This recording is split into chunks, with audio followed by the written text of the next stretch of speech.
Righteous One pinagtawanan ng gusto ni Jonas at Lipcram. Balakid nagpakita na.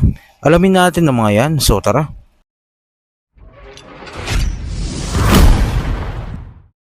Nagbattle nga si Poison 13 at Righteous One sa liga ng Territory Rap Battle League na pinamumunuan ni J. King at Lil P. Nireview nga ni Jonas at Lipcram ang nasabing laban at sa pagpasok nga ng round 2 ni Righteous One, tila nabulol ito. Dahil nga sa nangyari na ito kay Righteous One, tawang-tawa nga dito si Jonas at Lipcram.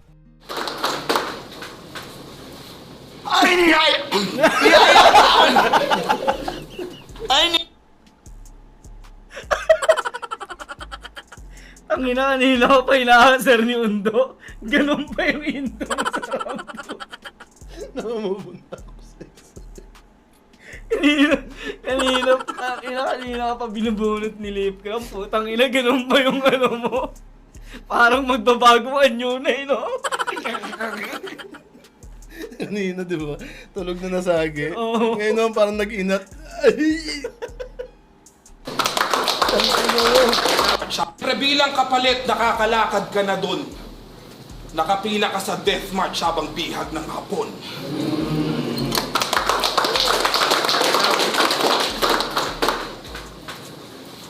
Ay, niyaya ba ako?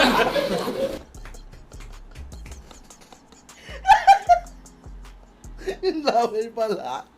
Kumulong.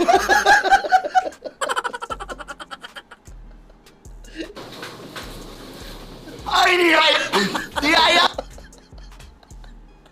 Ang ina mo, Undo. Kumulong yan. Teka, sakit ang tiyan ko. Ano narinig? Di ba kumulong? Oo nga, kaya nga eh. Parang magbabago ang anyo na nga eh. Ay, niyaya ba ako? Ay! Ang little butterfly. Little butterfly. Ang ina. Im.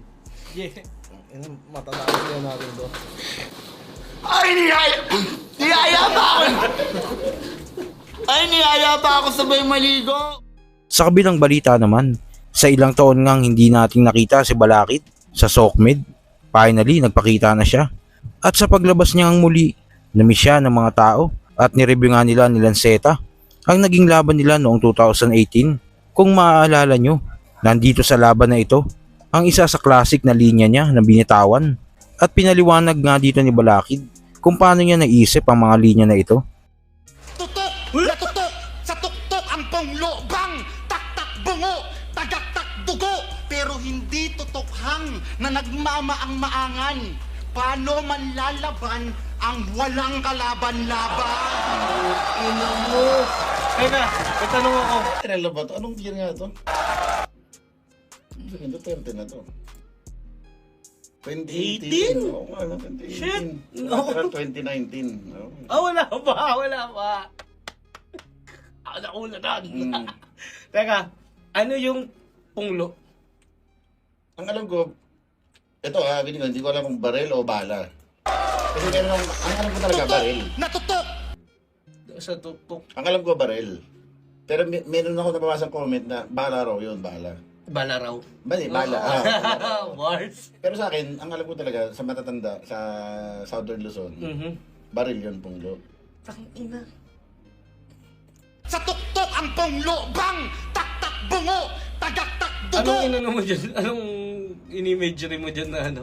Na kaso or Kasi incident? ganito nangyari niya, no? Yung matagal na years ago, nakabang ko na sa akin yung gusto ko lang yung tunog ng tak-tak bungo, tagak-tak dugo.